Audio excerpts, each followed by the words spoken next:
Chers élèves, aujourd'hui on va discuter et partager autour des changements pédagogiques qui s'opèrent au niveau du commentaire historique. Avant, surtout en terminale, on parlait de commentaire libre.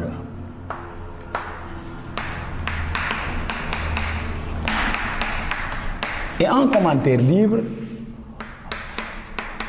on présentait un texte et l'élève devait faire le commentaire libre de ce texte en s'appuyant sur la méthodologie de commentaire. Et cette méthodologie était structurée autour de grands points que sont l'introduction,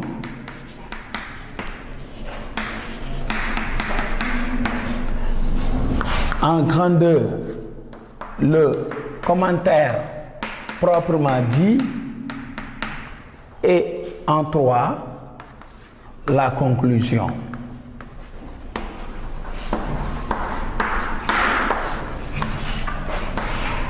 Maintenant, la difficulté de l'élève et le travail extrêmement fastidieux de l'élève était de lire le texte, mais également de se rappeler des détails du cours pour pouvoir aborder le texte. Par exemple, il devait, dans l'introduction, présenter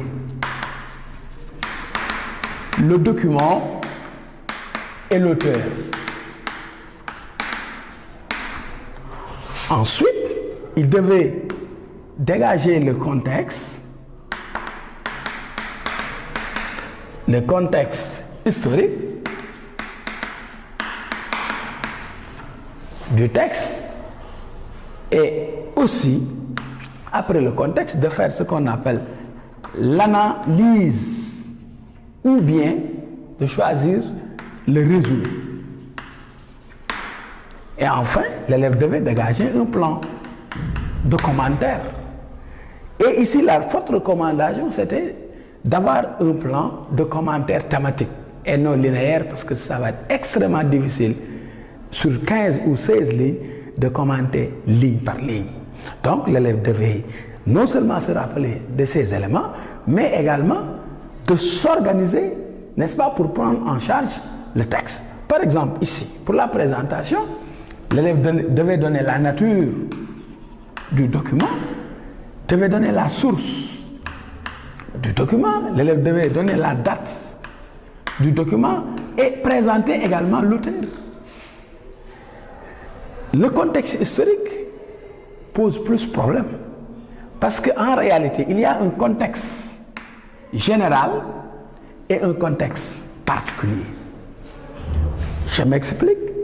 Quand vous avez face à vous un texte qui parle de la Seconde Guerre mondiale, mais vous pouvez dégager le contexte général en disant que ces faits-là évoqués par le texte, ce sont des faits qui se sont déroulés durant la Seconde Guerre mondiale. Mais ça, c'est général. Et les élèves avaient l'habitude, en 3-4 lignes, de le dire et de s'arrêter. Mais il fallait aussi revenir montrer dans quelle phase exactement, à quel moment de la guerre, n'est-ce pas, ces faits se sont déroulés. Donc il fallait être beaucoup plus précis, n'est-ce pas, en quittant le général faire le particulier. Donc, regardez, de difficulté en difficulté, vraiment on s'est rendu compte que les élèves sont face à un dilemme. Et ici, nous sommes aussi dans un exercice où vraiment il manque de précision au niveau de l'élève. Il continue. L'analyse ou le résumé, s'il choisit d'analyser, il y a parfois des problèmes d'approche et problèmes d'école. Il y a certains collègues qui vous disent, pour l'analyse, il faut juste découper le texte en différentes parties et d'attribuer à chaque partie un titre. D'autres vous disent, c'est compliqué, il faut prendre le résumé. C'est-à-dire résumer le texte en gardant les idées essentielles, dire ce que l'auteur a dit, mais en diminuant le nombre de lignes, mais tout en gardant les idées essentielles. S'il y a 3 idées essentielles dans le texte original, donc il faut que l'on retrouve ces idées-là dans le résumé. Et enfin, l'élève devait aussi dire comment il va faire le commentaire.